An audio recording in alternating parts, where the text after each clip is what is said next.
अच्छा, आपको क्या लगता है कि अब क्या बॉलीवुड में हिस्टोरिकल मूवीज अब ज़्यादा बनने लगी? जैसे साउथ का ऑलमोस्ट टच उनके कल्चर, उनके रिलीजन, उनके जो कुछ ऐसे वॉरियर्स हैं जिनकी कहानी कभी बाहर नहीं निकल के आते, लेकिन अब बॉलीवुड धीरे-धीरे करके शिफ्ट हो रहा है। तो आप ये क्या साउथ का प्रभाव देखते हैं? बहुत सारी चीज़ें जो हमारे इतिहास के बारे में जो आज तक नहीं पता लगी हैं, और मुझे भी नहीं पता कि हम लोगों ने कभी बैक इन दिल्ली जब हम लोग पढ़ रहे थे, सोमनाथ के बारे में ज़्यादा कुछ हमें पढ़ाया गया है, पढ़ा हमने। कि विजुअल्स के लिए क्रिएट करने के लिए हाँ, हमने तोपों का दिखा दी, जबकि वो तोप उस वक्त नहीं थी। आई अंडरस्टैंड, वो बात सही है, हाँ। बिल्कुल फैक्ट है, सब चीज़ें हैं। बट शायद मुझे ऐसा लगता है कि सिनेमा की जहाँ तक बात आती है, जब डायरेक्टर अपनी क्रिएटिव फ्रीडम में जाता होगा, क्रिएटिव हाँ। लिबर्टीज लेते हैं, सिनेमैटिक लिबर्टीज लेते हैं, जाहिर सी बात है चीज़ों का ख्याल रखना ज़रूरी है। ज़रूर, क्योंकि इतिहास की घटना की तरह दिखाई जाए, क्योंकि हाँ, दादी बात नानी सही है, कहानी टाइप हो जाए तो हाँ, बात सही वो है। थोड़ा वो फिक्शनलाइज़ बहुत ज़्यादा हो फिक्शनलाइज जाता ज़्यादा है। हम फिर लिबर्टी शायद ज़्यादा ले जाते हाँ, हैं। मैं समझ सकता हूँ, आई अंडरस्टैंड। बट कुछ तो है, थिएटर में जाके फ़िल्म देखने का एक मज़ा तो है। मतलब वो एक अंधेरे कमरे ऑडिटोरियम के अंदर, एक जहाँ पे 300-400 सीट्स हैं, वहाँ पे ना कुछ डिस्टर्ब नहीं करता। पहले पता है कैसा था? पहले ना एक्टर बनना सिर्फ शोहरत हासिल करने के लिए था, कि नाम हो, लोग पहचाने, लोग ऑटोग्राफ्स लें। तो उन्होंने लिया तो मुझे अच्छा तो नहीं लगा, टू बी वेरी ऑनेस्ट। मुझे लगा थोड़ा सा और खेल लेते तो अच्छा लगता है, उनको देखने में बड़ा मजा आता है। अगर आप किसी से प्यार करते हो तो प्यार कभी कभी बंधन हो जाता है, या आपको प्यार के बंधन के साथ साथ आजादी भी देता है? प्यार का जो मतलब है वो आज़ादी ही है, उसका मतलब कभी बंधन था भी नहीं। तो बहुत सारे लोगों को नहीं पता कि उनका फ़ोन आया था मेरे पास, और ये पिछले साल की बात है, फर्स्ट एडिटोरियल कट जो फिल्म का आया था। सो अचानक से आई गॉट अ कॉल। उनका भी लुक बहुत कमाल का है फिल्म के अंदर, बड़ा ही अच्छा एक लुक डिज़ाइन किया गया है उनके लिए, बहुत बड़ी बड़ी बियर्ड है, सब चीज़ें। सूरज की भी फिटनेस की काफी सारी बातें होती हैं, पूरी गजब की बॉडी हाँ, है, I know, और yes. इंस्टाग्राम देखिए चाहे Yeah, कहीं भी देखिए, yeah. सूरज की तारीफ उसकी फिटनेस को लेकर भी होती है, एक्टिंग की भी तारीफ होती है। आपको क्या लगता है कि सूरज की अब इस एक्टिंग के बाद आप उसको कहाँ देखें? इतिहास पर आधारित एक और मूवी आने वाली है, केसरी की, जिसमें एक अहम भूमिका निभाने वाले एक्टर मेरे साथ मौजूद है, हिमांशु मल्होत्रा, जिनको आपने एक्टर के तौर पे भी देखा है, डांसर के तौर पे भी देखा है, और बुक रीडर के तौर पे भी देखा है। हिमांशु, बहुत बहुत स्वागत है आपका। Thank you so much. आजकल कौन सी किताब पढ़ रहे हैं? कौन सी किताब पढ़ रहे हैं? अभी मैं पढ़ रहा हूँ आई एम दैट बाय ये निसर्ग दत्ता महाराज जी की किताब है, और बहुत ही कमाल की है। It's of course pretty much on spirituality, और बड़ी खूबसूरत किताब है, वो पढ़ रहा हूँ। किताबें बहुत पढ़ता हूँ।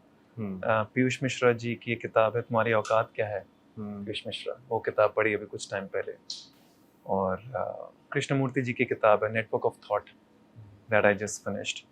आचार्य प्रशांत की किताब है प्रेम सीखना पड़ता है, एक किताब का टाइटल है। हाँ, बस किताबें पढ़ने शौक है, मजा है। आपको इतिहास का भी काफी शौक है? इतिहास का शौक है, लेकिन इतिहास की बहुत सारी किताबें मुझे लगता है बस स्कूल में ही पढ़ी हैं हम लोगों ने, जो पढ़ी हैं। हाँ। उसके अलावा ज़्यादा तो नहीं पढ़ी। बट मुझे लगता है इतिहास से ज़्यादा शौक है कि जो इस लम्हे में बीत रहा है वो, और जो आने वाला लम्हा होगा वो। कोई ऐसी किताब है जिसको आपने पढ़ लिया लेकिन फिर बार बार जी चाहता है कि एक बार और पढ़ लिया? हाँ, एक बहुत खूबसूरत किताब है, it's called the 40 rules of love. वो शम्स तबरीज़ और रूमी की कहानी है, और 13th सेंचुरी की है। एंड मुझे लगता है शायद उस पर कभी ना कभी फिल्म भी बन जाएगी, because it's written with two parallel world's.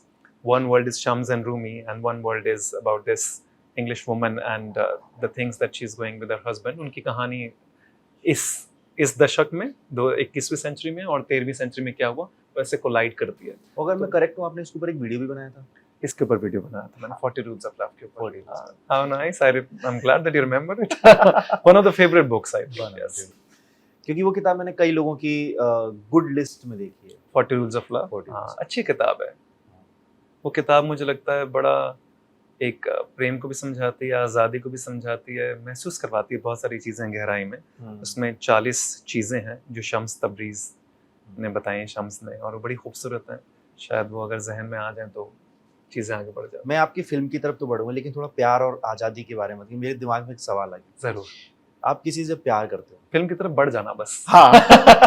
बाकी मुझे कोई दिक्कत नहीं। अगर आप किसी से प्यार करते हो तो प्यार कभी कभी बंधन हो जाता है, या आपको प्यार के बंधन के साथ साथ आज़ादी भी देता है? प्यार का जो मतलब है वो आज़ादी ही है। उसका मतलब कभी बंधन था भी नहीं, ना है, ना कभी होगा। मोह का मतलब बंधन है, अटैचमेंट का मतलब बंधन है, प्रेम का मतलब कभी था ही नहीं। प्रेम तो आज़ादी है। प्रेम, आज़ादी दोनों साथ में इंटरट्वाइंड है, जुड़े हुए हैं। लेकिन अनफॉर्चुनेटली जिस तरह के एनवायरनमेंट में हम रहते हैं, जिस तरह की चीज़ें हम सीखते हैं, समझते हैं, वहाँ पे बहुत ज़्यादा मोह आ जाता है, बहुत ज़्यादा अटैचमेंट आ जाती है। और शायद उस मोह और अटैचमेंट की वजह से मुझे लगता है हम खुद को भी बांधना चाहते हैं और इंसान को भी बांधना चाहते हैं। लेकिन वो प्रेम ही क्या जो आपको विंग्स ना दे उड़ने के लिए। अगर वो प्रेम आपको कैद कर ले तो उसे प्रेम थोड़ा ना कह सकते हैं। तो वो प्रेम नहीं है, वो डेफिनेटली अटैचमेंट है। वो रिलेशनशिप है। रिलेशनशिप बहुत बांधता है मुझे लगता है। प्रेम तो ऐसा है कि आप दुनिया के किसी भी कोने में हैं और मुझे आपसे अगर मोहब्बत है, इश्क है तो इश्क है। उसका क्या लेना देना कि आप मेरे पास हो या नहीं हो। हाँ, जाहिर सी बात है आप उसके साथ समय बिताना चाहते हो, जानना चाहते हो, बहुत सारी चीज़ें महसूस करना चाहते हो, लेकिन प्रेम तो बहुत अंदरूनी है। आप खुद महसूस करते हो अपने अंदर। पहले अपने अंदर महसूस होता है, तब आप खूबसूरत भी दिखते हो। अगर मुझे आपके लिए प्रेम नहीं है तो आपकी खूबसूरती भी मुझे पास नहीं आती। बिल्कुल। तो उल्टा नहीं है, जहाँ कहते हैं कि वो खूबसूरत है इसलिए प्रेम है, मोहब्बत है, इश्क है एक इंसान से, इसलिए वो बहुत खूबसूरत दिखता है। इसलिए जब मुझे याद है कि ऐसा किस्सा है जब मजनू को जब बुलाया गया एक सभा के अंदर और एक राजा ने उससे पूछा कि यार ऐसा क्या है लैला के अंदर, ये सामने खड़ी है, इससे कहीं खूबसूरत मैं जो महिलाएं हैं मैं सामने ला के खड़ा कर देता हूँ। तो उसने कहा उस लैला को देखने के लिए मजनू की आंख चाहिए, वाह। तब जाके लैला खूबसूरत नजर आती है। तो उतनी मोहब्बत चाहिए तब जाके वो खूबसूरत प्रेम और भी नजर आता है। यूं ही नहीं कहा जाता कि खूबसूरती चेहरे पे नहीं, आंखों में। आंखों के अंदर, आपके बीइंग के अंदर है। अगर आपके बीइंग के अंदर प्रेम है, खूबसूरती है, तो आपको हर छोटी छोटी चीज़, यहाँ पे हम जहाँ बैठे हैं, हर छोटी चीज़ में खूबसूरती दिख जाएगी, क्योंकि वो आपके बीइंग का हिस्सा है। क्योंकि नज़रें आपकी हैं लेकिन सारा बीइंग पीछे है। बीइंग देखता है, आंखें तो सिर्फ मुझे लगता है कि इंस्ट्रूमेंट है जहाँ से दिखती है। आपकी मूवी केसरी भी आने वाली है, आपका इसमें क्या रोल है? इस रोल के लिए कैसे तैयारी की? और इस तरीके के अगर कोई रोल किसी मूवी में थे तो क्या आपने उनको रीड किया? रीड कैसे किया? कैसे? तैयारी तो खुद ही की। अच्छा। बहुत ज़्यादा इस प्रकार की फिल्में नहीं देखी। क्योंकि क्या होता है जब आप उसी इतिहास की उस प्रकार की फिल्में देखते हैं तो कहीं ना कहीं आपका ना सबकॉन्शियस में बैठ जाता है कि किसी और कलाकार ने कैसे किया है और वैसे ही आप करने की कोशिश करते हैं। तो मैं उस प्रोसेस में नहीं मानता। मुझे लगता है बड़ा ज़रूरी है कलाकार के लिए ओरिजिनल होना। हाँ, थोड़ा सा मुश्किल होता है जब आप किसी किरदार को खोज रहे होते हो, अपने अंदर झांकना पड़ता है, डीप डाइव करनी पड़ती है। कभी निकलता है, कभी नहीं निकलता, कभी समय भी ज़्यादा लगता है। शिद्दत और तपस्या वाली चीज़ है। लेकिन जब आप किसी को देख लेते हो और वैसा ही करने का प्रयास करते हो तो वो आसान तरीका है। लेकिन मुझे वो आसान तरीका पसंद नहीं है। मुझे लगता है कलाकार के लिए बड़ा ज़रूरी है ओरिजिनल होना। तो तैयारी खुद की सारी की सारी उसके ऊपर, और थोड़ा बहुत समझा कि क्या किस्सा हुआ था लेजेंड ऑफ सोमनाथ टेम्पल के ऊपर, क्या हुआ था, किस तरह से लोगों ने आके उसे तोड़ने की कोशिश की थी, मुगल्स ने आके किस तरह की चीज़ें करी गई थी। और जाहिर सी बात है उसके बाद तो पूरा एक ढांचा किरदार का भी तैयार किया गया जो रसूल खान में जो ऑफर हुआ था। तो रसूल खान एक ऐसा किरदार है जो अफ़गानिस्तान से आए हैं, मुगल्स हैं, और उसके बड़े भाई हैं ज़फ़र खान, और वहाँ से वो आए हैं और यहाँ पे आके वो सारी चीज़ें वो कब्ज़ा करना चाहते हैं, टेम्पल पे भी कब्ज़ा करना चाहते हैं क्योंकि वहीं पे शौहरत है, वहीं पे सारी की सारी इज़्ज़त से भी रिलेशनशिप हो जाता है उसका, और पैसा भी वहाँ पर है, बेशुमार सोने की अशर्फियाँ हैं, सब चीज़ें हैं, तो कैप्चर करके ज़ाहिर सी बात है आगे बढ़ाना चाहते हैं। तो जब तय किया गया कि रसूल खान को कैसे करना है, क्योंकि जब रसूल खान प्ले करेंगे तो वो एक तरह से एक सेनापति भी है और वॉरियर भी है, वो एट्रोसिटीज़ भी करता है, वो लीथल भी है, सब चीज़ें हैं। तो कुछ प्रकार से इसकी तैयारी की गई। एक तैयारी तो फिजियोलॉजिकल होती है कि फिजिकली आप अपने आप को बदलते हैं, तो एक ट्रेनिंग की गई, कैलिस्थेनिक्स किया गया। फिर डायरेक्टर चाहते थे कि दो तलवारें हों, तो दोनों हाथों से तलवारें चलाएगा। अब दोनों हाथों से तलवारें चलाना इतना आसान तो है नहीं।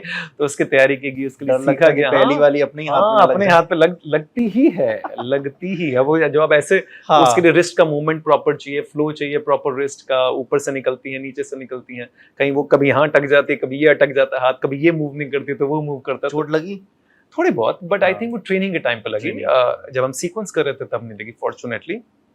तो वो काफ़ी अच्छा रहा मुझे लगता है।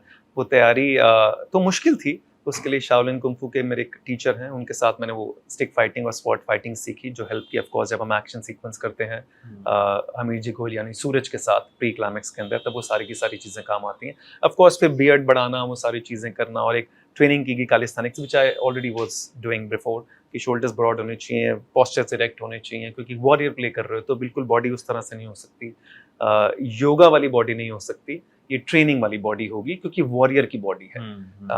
तो वो उस तरीके से तैयारी की गई। फिर साइकोलॉजिकली इमोशनली प्रेप का जब टाइम आया तो कुछ 7-8 पेज पन्ने लिखे गए, कोई बैक स्टोरी बनाई गई रसूल खान के बारे में, कहाँ से आता है, कैसी पैदाइश हुई, घर में कौन कौन था, माँ बाप थे नहीं थे, भाई के साथ किस प्रकार का रिलेशनशिप था, यहाँ पे आए तो क्या हुआ, वो सारी एक तैयारी जो मुझे लगता है किरदार के रूप में करनी पड़ती है ताकि हमें वो कन्विंसिंग लगे। और उसी के साथ साथ फिर जब ये सोचा गया कि इसको किस तरह से करना है कि ये कन्विंसिंग लगे जो भी सारी चीज़ें कर रहा है, क्योंकि आप एक एंटागनिस्ट प्ले कर रहे हो, वो बहुत सारी ऐसी चीज़ें करेगा जो शायद लगेगा कि ये सही नहीं है, मोरालिटी वाइज सही नहीं है। तो फिर ये सोचा गया कि why don't we do one thing, let love be the denominator of Rasool Khan, मतलब प्रेम को रखते हैं कि वो अपने भाई से इतनी ज़्यादा इश्क है, मोहब्बत है, क्योंकि भाई गुरु है, भाई मेंटर है, और कोई माँ बाप का कुछ अता पता है नहीं। तो भाई ने सब चीज़ें ख्याल रखा है बचपन से लेकर आज तक, भाई ने स्वॉर्ड फाइटिंग भी सिखाई, भाई ने आर्मी कमांडर इन चीफ भी बनाया, भाई ने सब कुछ किया, और बड़े भी हैं उम्र में, और वो थोड़ा उम्र का तकाजा भी है तो गुरु की तरह भी हैं, और फादर फिगर भी हैं। तो अगर भाई ने कहा कि मार दो तो मार दो, भाई ने कहा कि खुद को मार दो किसी के लिए तो खुद को मार दो, क्योंकि जब किसी से मोहब्बत हो जाती है और एक बहुत ज़्यादा मोहब्बत हो जाती है तो ऐसा हो जाता है, हम किसी के लिए खुद को भी मार देते हैं और किसी और को भी मार देते हैं। ये तो हर बात सही लगती है। हाँ, उसकी हर बात, क्योंकि उस पर इतना संपूर्ण विश्वास हो जाता है और इतनी मोहब्बत है, और उसके अलावा 25-30 साल उन्हीं के साथ बिताए, उन्हीं की छाया में बिताए, उन्हीं की छत्र छाया में बिताए, और उन्होंने कहा कि सही है तो सही है, उन्होंने कहा गलत है तो गलत है। तो ऐसे कुछ डायलॉग्स में हैं जहाँ वो कहता है कि भाईजान ने कहा अगर पूरे देश को आग लगाना तो मैं पूरे देश को आग लगा दूंगा, मतलब भाईजान कहें बस एक बार। तो वो रखा गया, और इस प्रकार से मुझे लगता है वो कन्विंसिंग भी हुआ और फिर मजा भी आया उसको काम करने में। इस मूवी में सुनील शेट्टी सर भी काम कर रहे हैं। सुनील शेट्टी की फिटनेस के बारे में अभी भी इंस्टाग्राम पे बात होती है, अरे सोशल मीडिया पे, कि कुछ लोग हैं जिनके पास बुढ़ापा नहीं है। हाँ भाई गॉड, रेखा है, अनिल कपूर, सुनील शेट्टी और कुछ और लोगों के भी नाम। जी अक्षय सर ऑफ। कैसी लगी उनकी फिटनेस, और एक्टिंग तो दमदार है ही। हाँ, जाहिर सी बात। केमिस्ट्री कैसी लगी आपको? मुझे लगता है सुनील सर से मिलना अपने आप में एक तो बड़े वार्मथ, बड़े प्यारे इंसान है, मुझे लगता है वार्मथ है, कॉर्डियल है, और उनका फ़ोन आया था मेरे पास। ये पता नहीं है बहुत सारे लोगों को बात, जब फिल्म का पहला कट एडिटोरियल कट आया था तो अचानक से मेरे पास फ़ोन आया। तो बहुत सारे लोगों को नहीं पता कि उनका फ़ोन आया था मेरे पास, और ये पिछले साल की बात है, फर्स्ट एडिटोरियल कट जब फिल्म का आया था। सो अचानक से I got a call, Prince जो डायरेक्टर हैं उनका फ़ोन आया मेरे पास। तो मैंने फ़ोन उठाया, तो मैंने कहा हाँ प्रिंस बोलो। कह रहे हैं सुनील सर बात करना चाहते हैं। तो मैंने कहा क्या हुआ? कह रहे नहीं वो बात करना चाहते हैं। तो I said okay, and then he said hi this is Sunil Shetty and Himanshu, I have just seen the first cut and your work is outstanding in the film. तो मुझे लगता है बड़ी खूबसूरत बात थी, उनका फ़ोन आना अपने आप में बहुत खूबसूरत बात, मतलब इट्स अ ब्लेसिंग कि इतने साल से वो काम करे, इतने बड़े कलाकार हैं, उनको कोई ज़रूरत नहीं है मुझे ऐसे फ़ोन करने की। फिर आदित्य पंचोली जी का भी फ़ोन आया, उन्होंने कहा बहुत बढ़िया काम किया बेटा और कभी आओ मिलो। मैंने कहा सर आप बुलाएंगे तो मैं आ जाऊँगा। तो इस तरह की मतलब जब लोग आपको सराहते हैं, इनकरेज करते हैं, अप्रिशिएट करते हैं, तो मुझे लगता है कि बड़ा अच्छा लगता है। So he is been warm and kind, और उनकी फिटनेस के बारे में तो मैं क्या ही कहूँ, वो आज भी इतने कमाल दिखते हैं। एब्सोल्युटली, मतलब ऐसा लगता ही नहीं कि मतलब वो इतनी सारी उम्र गुजर गई है, इतना काम कर लिया है, इतना सब कुछ कर लिया है, चेहरे पे वो नूर दिखता है। जब हम ट्रेलर लॉन्च करे थे तो मैं बिल्कुल बगल में बैठा हुआ था, बिल्कुल touching my chair to his chair. जब हम चेयर्स पे सब वो चल रहा था, क्वेश्चन एंड आंसर्स चल रहे थे ट्रेलर लॉन्च के दिन, and I was watching him very carefully. और एक मतलब ऐसा लगता नहीं कि चेहरे पे किसी प्रकार की कोई शिकन है या किसी बात की, बातें इतनी खूबसूरत और जिस तरीके से वो बोलते हैं, मुझे लगता है बड़े अच्छा, बहुत अच्छा रहा उनके साथ। सेट पर कैसा माहौल रहता था आप सभी लोगों का? सेट पे एक्चुअली क्या होता है, क्योंकि शायद जिस तरह का किरदार आप करते हो वो थोड़ा सा कॉम्प्लेक्स भी हो जाता है। तो बीच बीच में ऑफ कोर्स थोड़ी थोड़ी चीज़ें होती हैं, बातचीत होती है कैरेक्टर के बारे में, सीन के बारे में, डायरेक्टर के साथ सब चीज़ें। बट मुझे लगता है बहुत ज़्यादा क्योंकि आप अपने साथ भी रहते हो, जैसे विवेक सर भी अपने साथ ही थे बहुत कॉन्स्टेंटली, क्योंकि उनके लिए भी मुझे लगता है बड़ा मुश्किल होगा इस तरह का किरदार निभाना, तो वो भी अपने अंदर थे, अपनी सारी चीज़ों को ढूंढ रहे होंगे, and I was also searching for it, and then of course once there is an action and cut, then we come back together, और फिर कुछ कुछ चीज़ें थोड़ी बहुत मस्ती भी होती है, थोड़ा मजाक भी होता है, बट प्रिडोमिनेंटली क्योंकि इस तरह का फिल्म है, इतिहास है, और बहुत सारी चीज़ों को सही तरह से दर्शाना भी और कन्विंसिंग भी चाहिए, और इस वर्ल्ड के अंदर आपको घुसना है और सब सही रखना है, तो तैयारी तो शिद्दत तो मांगती है, तपस्या तो मांगती विवेक है। ओबरॉय पहली बार मुझे लगता है नेगेटिव रोल निभाना, वो इतना नहीं, इससे पहले धमाकेदार उन्होंने कर किया है, वो किया है। Shoot out at Lokhandwala, shoot out at Wadala में वो थे, हाँ, हाँ। इस तरह के बट किरदार करते हैं हिस्टोरिकल वो। नेगेटिव हाँ, एकदम हिस्टोरिकल विलेन बना शायद है। नहीं किया, हाँ, हिस्टोरिकल नहीं किया होगा, तो यस। उनका भी लुक बहुत कमाल का है फ़िल्म के अंदर, बड़ा ही अच्छा एक लुक डिज़ाइन किया गया है उनके लिए, बहुत बड़ी-बड़ी बियर्ड है, सब चीज़ें, और अच्छे दिख रहे हैं वो भी। अच्छा दिख रहा है। सूरज पंचोली का कैसा काम लगा आपको? अच्छा क्योंकि लगा, वो मतलब एकदम मेरे मेन बहुत हीरो। ज़्यादा सीन्स नहीं हैं उनके साथ, अच्छा। एक्सेप्ट सिर्फ प्री क्लाइमेक्स में एक एक्शन सीक्वेंस है और एक बहुत बड़ा सीन है हमारा हुँ। प्रिडोमिनेंटली, बट मोस्टली एक एक्शन बहुत हुँ, अच्छे से 7 रातों में हमने वो पूरा एक्शन सीक्वेंस किया, it's a big action sequence and everything. Hmm. तो वो काफ़ी, अगर आपने ट्रेलर देखा हो तो उसके अंदर वो पूरा जंजीरों के अंदर भी हाँ, बिल्कुल एडजस्टेड है, देखा। वो बड़ा मुश्किल था, but very hard working, good boy, warmth and cordial, जितने भी हमने बातचीत की, जितने भी मिले।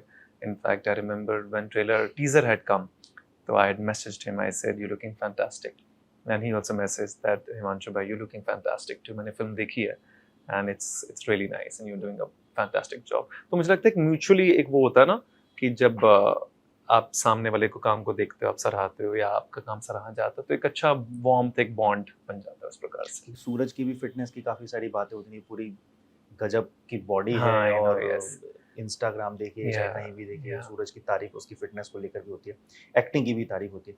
आपको क्या लगता है कि सूरज की अब इस एक्टिंग के बाद आप उसको कहाँ देखते हैं? ये तो ऑडियंस बताएगी, हमारे हाथ में नहीं है ना, किसी के भी हाथ में नहीं है। आई हाँ। होप एंड प्रे कि काफ़ी मेहनत की है। मुझे याद है जब हम एक्शन सीक्वेंस भी कर रहे थे उससे 1-2 रात पहले ही वाज़ नॉट वेल, हुँ, तबीयत ख़राब थी, दिसंबर का महीना था, ठंड लग गई थी, बुखार हो रहा था, और हमें बेयर चेस्टेड सीक्वेंस करना है 6 रातों के लिए। तो हुँ। बड़ा मुश्किल है, मतलब एक कलाकार के लिए बहुत ज़्यादा मुश्किल है कि तबीयत अंदर, बॉडी सिकुड़ रही है अंदर से, और आपको पंप भी रखना है, पुशअप्स भी मारने हैं, पुलअप्स भी मारने हैं, वेट ट्रेनिंग भी करनी है, और ठंड में बिल्कुल हम लोगों ने आर्मर्स पहना हुआ है, वो पूरा बेयर चेस्ट जंजीरों के अंदर है, बैक टू बैक ये शॉट, वो शॉट, ब्लड लग रहा है, हार्नेस है, बहुत मुश्किल है, मुझे लगता है इतना आसान जितना दिखता है वो है नहीं। तो मैं उम्मीद करता हूँ कि जितनी मेहनत उसने की है, वो मेहनत सफल हो, लोगों को पसंद आए। बाकी सब तो मुझे लगता है लोगों के हाथ में है कि दर्शक जो चाहेंगे।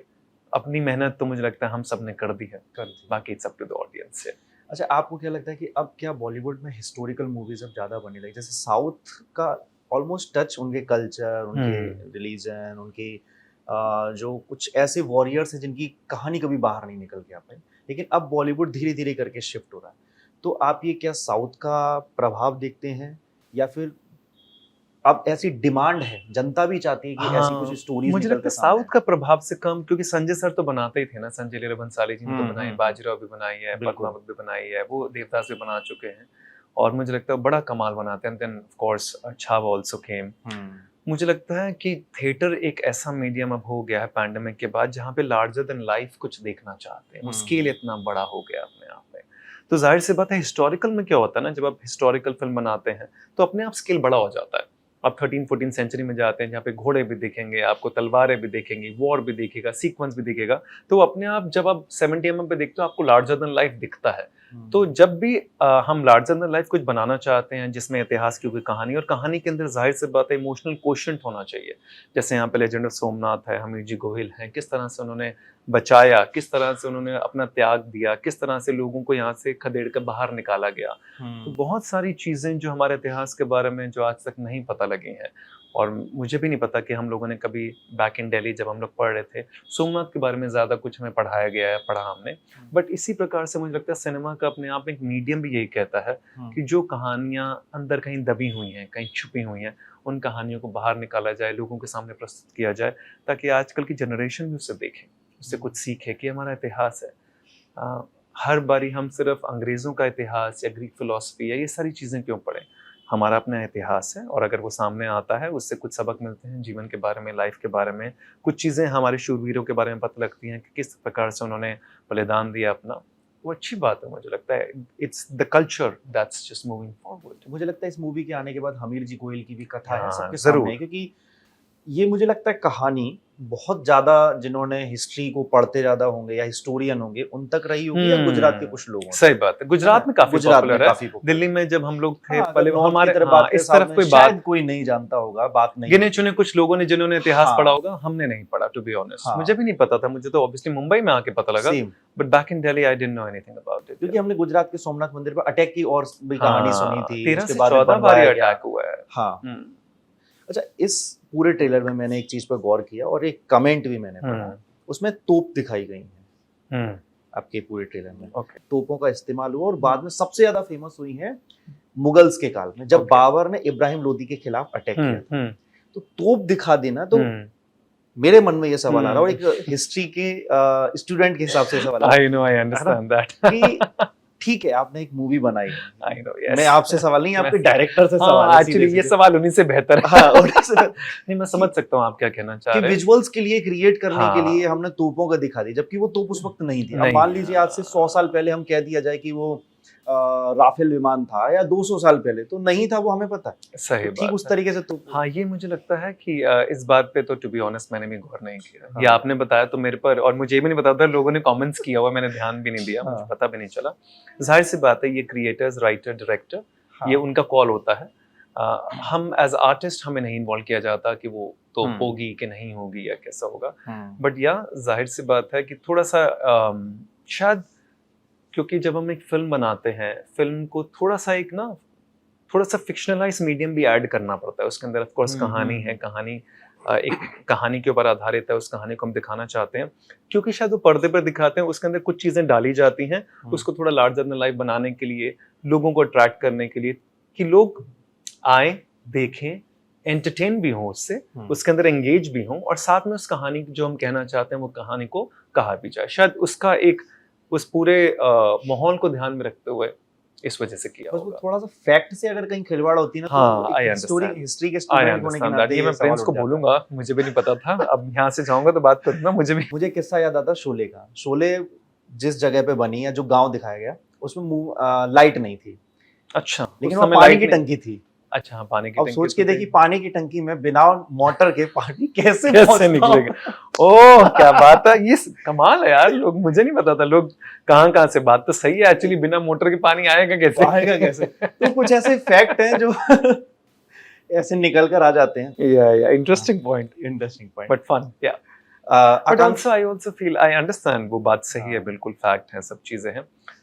बट शायद मुझे ऐसा लगता है कि सिनेमा की जहाँ तक बात आती है, जब डायरेक्टर अपनी क्रिएटिव फ्रीडम में जाता होगा, क्रिएटिव हाँ। लिबर्टीज लेते हैं, सिनेमैटिक लिबर्टीज लेते हैं, जाहिर सी बात है चीज़ों का ख्याल रखना ज़रूरी है। जरूरी है। शायद मुझे ऐसा लगता है कि वो उस समय किरदार और कहानी का जो मूल भाव है उस पर इतना ज़्यादा ध्यान दे देते हैं कि उसके पीछे की जो चीज़ है उस पर उतना ध्यान नहीं दे पाते जितना भी देना चाहिए। ऐसी बात क्योंकि नहीं। इतिहास की घटना की तरह दिखाई जाए, क्योंकि हाँ, दादी बात नानी सही है, कहानी टाइप हो जाए तो बात सही वो है, थोड़ा वो फिक्शनलाइज बहुत ज्यादा हो फिक्शनलाइज जाता ज्यादा, है, हम फिर लिबर्टी शायद। ज्यादा ले जाते हाँ, हैं। मैं समझ सकता हूँ, आई अंडरस्टैंड, कोई नहीं, इस पे जरूर बात की इस पे जाएगी, जरूर बात प्रिंस की से। जाएगी। मैं आगे बढ़ता हूँ। आकांक्षा शर्मा जी। और सूरज पंचोली की सूरज, yes, मूवी of अब course.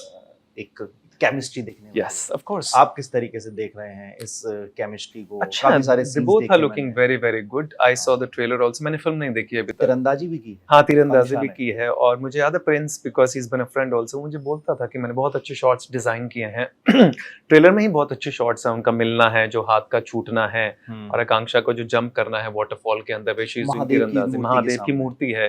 तो वो बहुत ज्यादा मुझे लगता है कि प्रिंस के जहन में थी बहुत सारी चीजें, डायरेक्टर जो हमारे हैं, और उसको था कि वो उस तरह से दिखना भी चाहिए, इतना विजुअल स्किल दिखना चाहिए कि लोग आए और उस विजुअल से मेस्मराइज भी हों। एंड दोनों बहुत खूबसूरत दिख रहे हैं, both are good looking people, और एक दिख रहा है उस प्रकार की उनकी केमिस्ट्री, दोनों का बॉन्ड भी एक अच्छा दिख रहा है, दोनों ट्यून्ड भी दिख रहे हैं। बाकी जाहिर सी बात है, when I also see the film then I will be able to, but overall looking nice, I think they are pretty much in tune, looks good. एक सवाल ये भी आता है कि आजकल मूवीज जब थिएटर पे आती हैं तो वो हिट नहीं हो पाते हैं, जी। बॉक्स ऑफिस कलेक्शन जी, कम I होता है। लेकिन understand जब वो that. वेब सीरीज पे आ जाती हैं तो लोग उनको बहुत पसंद करते हैं, उनकी बहुत तारीफ होने लगती है। हम्म।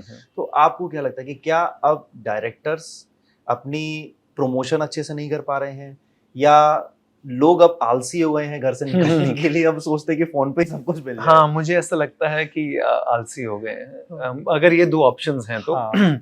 प्रमोशन नहीं कर रहे हैं तो प्रमोशन तो सभी कर रहे हैं। कर रहे प्रमोशन ज़रूरी भी होता है। अब जाते हैं, फ़िल्म के बारे में बताते हैं, लोगों को थोड़ा समझ में आता है। ये इंटरव्यू के ज़रिए या किसी भी चीज़ के ज़रिए, या आप बातें करते हैं ताकि लोग उसके बारे में जानने के लिए थोड़ा तो उत्सुक भी होते हैं, उनका एक्साइटमेंट भी होती है। अच्छा, देयर समथिंग इंटरेस्टिंग, उनके अपने जो भी अपने फेवरेट स्टार्स हैं, they want to watch them. But I think pandemic के बाद से जब से फिल्में ओटीटी पे आनी शुरू हो गई, और शायद अब जहन में हो भी गया ना कि 6 हफ्ते, 4 हफ्ते, 5 हफ्ते के बाद आ ही जाएगी। आ ही जाएगी। तो यार इतना कष्ट उठा के थिएटर में जाने की ज़रूरत क्या है? But I would still say that, not because it's my film. I also watch films off and on, sometimes in theater, most of the times also on OTT. But कुछ तो है थिएटर में जाके फिल्म देखने का, एक मजा तो है। मतलब वो एक अंधेरे कमरे ऑडिटोरियम के अंदर, एक जहाँ पे 300-400 सीट्स हैं, वहाँ पे ना कुछ डिस्टर्ब नहीं करता, और आप बिल्कुल शांति से, और कुछ बड़ा एंगेज करता है आपको वो सिनेमा, वो वर्ल्ड, वो आवाज़, वो बातें, वो म्यूजिक आपको ना उसके अंदर ले जाता है, आप ट्रांसपोर्ट हो जाते हो और आप अपनी कुछ चीज़ें भूल जाते हो वो 2-2.5 घंटे के लिए। घर पे देखते समय ऐसा होता नहीं, घर पे आप ट्रांसपोर्ट नहीं हो पाते। घर पे आप देखते हो, वो देख रहे हैं, 5-10 मिनट देखा, फिर पॉज करना पड़ता है, फिर घंटी बज गई, कि फिर 5 मिनट देखा, फिर कोई आ गया, कुछ नहीं हुआ तो घर में कुछ चल रहा है। तो मुझे लगता है यू डू नॉट, क्योंकि सिनेमा का मतलब ये होता है कि आप उस या हम कोई वर्ल्ड क्रिएट करते हैं, जैसे इतिहास है या कोई भी शेरशाह भी है या जो भी है, that a viewer should transport themselves into that world, और वो भूल जाए 2-3 घंटे के लिए अपने पूरे जीवन को, और वहां पे उस कहानी का वो हिस्सा बन जाए, जो मुझे लगता है थिएटर बहुत खूबसूरती से करता है, जो ओटीटी नहीं कर पाएगा कभी। वो 4-5 दिन तक दिमाग में वो चीजें चलती भी रहती वो और वो मूव भी ज्यादा करती है। मतलब कहानी का एक कहानी क्यों होती है? कहानी इसलिए होती है ताकि वो आपके अंदर जाके आपको कुछ टच कर जाए, आपके अंदर मूव करता है। सिनेमा का मतलब यही है कि आपके अंदर वो कहानी आए विजुअल और ऑडियो मीडियम से, कि वो आपके अंदर टच कर जाए और आपके अंदर कुछ हो जाए, उस कहानी से कुछ मूव तो हो, इमोशनली, फिजियोलॉजिकली कुछ मूव हो। वो ओटीटी में बहुत कम करती है, नॉट उस मीडियम को नीचे ना करते हुए, वो इसलिए करती है क्योंकि हमारे हेल्म पर है वो, हम कभी देखें कभी ना देखें, पॉज करें, थोड़ी देर बाद देखें, रात को देखें, आधी अभी देखें, आधी बाद में देखें, आधी 2 दिन बाद देखें। लेकिन जब आप एक कहानी को 2 घंटे के लिए पूरा देखते हो तो वो आपके अंदर रहती है, वो अपना अंश छोड़ के जाती है। कुछ घंटे आप उसके बारे में सोचते भी, कोई सीन अच्छा लग जाता है तो रह जाता है, कोई गाना तो जबान पे चढ़ जाता है, बट उसका ज्यादा इम्पैक्ट है आपके ऊपर। एक सवाल आखिरी, आप क्रिकेटर भी बनना चाहते थे जी लेकिन जरूर। अब एक्टिंग में मजा आ रहा है?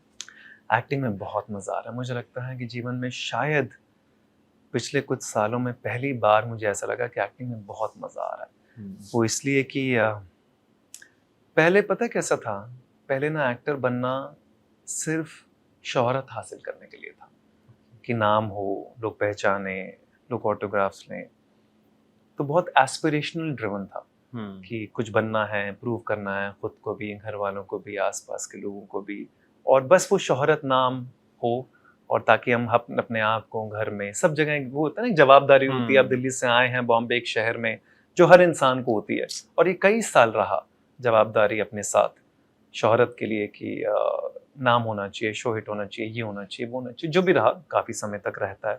फिर धीरे धीरे वो सारा चीज़ें ढह गई, सारी चीज़ें ख़त्म हुई, सारी चीज़ें बिल्कुल ज़मीन पे गिरी, और गिरनी भी चाहिए मुझे लगता है। और शायद उसी से सीखा, उसी से समझा कि यार आए हो सिर्फ एक्टिंग के लिए ना, तो एक्टिंग और कला के अंदर डूब जाओ इतना कि बस वही सर्वे रह जाए, सर्वा वही होना चाहिए, ना कि उसके जरिए क्या मिलेगा क्या नहीं मिलेगा। तो अब एक्टिंग में और भी ज्यादा मजा आता है, अब एक्टिंग करने में और ज्यादा मजा आता है। पहले एक्टिंग करने से ऐसा होता है ना, आप ये करेंगे तो आपको ये मिलेगा, फल के वो कर्मण्येवाधिकारस्ते मा फलेषु कदाचन वाली बात है, कि हमें होता है यार अच्छा ये शो करेंगे फिर इससे ये मिल जाएगा, ये फिल्म करेंगे उससे ये मिल जाएगा, ये फल पे ज्यादा ध्यान। हाँ, आपका ध्यान रहता है, एक बैक ऑफ द माइंड रहता है, आप पूरा डूब नहीं पाते उसके अंदर। ऑफ कोर्स आप पूरी कोशिश करते हो, मेहनत करते हो, लेकिन आपके जहन में एक बैक ऑफ द माइंड में चलता रहता है यार इसका कुछ हो जाएगा तो फिर ये हो जाएगा। तो बहुत एस्पिरेशन ड्रिवन थी। Now I think everything is very art driven, कि अब फिल्म का क्या हो, शो का क्या हो, ओटीटी का क्या हो, जो भी एक राणा नायडू की सीरीज आएगी उसका भी क्या हो, या जो भी हो चुका है पहले, ये ईश्वर के हाथ में, ये इस यूनिवर्स के हाथ में है। हम अपना काम करने के लिए हैं, अच्छे से काम करते हैं, खुश होकर काम करते हैं, एंजॉय करके एक्टिंग करते हैं कि हर लम्हे में ऐसा लगे कि पूरा डूब के महसूस करके काम किया गया। तो अब ज़्यादा मज़ा आ रहा है। विराट कोहली ने टेस्ट क्रिकेट से संन्यास ले लिया। यस। क्रिकेट फैन होने के नाते क्या हाँ, मुझे तो क्या दोनों लगा के लिए आपको? बहुत बुरा लगा। मुझे रोहित सर के लिए भी और विराट सर दोनों के लिए। Rohit Sharma and Virat Kohli, I think one of the finest talent of our country. I think Rohit Sharma तो बहुत ही talented, Virat again very very talented. I been a cricketer, I played with Shikhar Dhawan and Gautam Gambhir, Aakash Chopra and Ashish Nehra. तो मैं समझ सकता हूँ, और पूरी आत्मा मुझे लगता है क्रिकेट वाली है अंदर ही अंदर। तो उन्होंने लिया तो मुझे अच्छा तो नहीं लगा, टू बी वेरी ऑनेस्ट। मुझे लगा थोड़ा सा और खेल लेते तो अच्छा लगता है। उनको देखने में बड़ा मजा आता है, और उनका जो जुनून है, दोनों बड़े अलग हैं।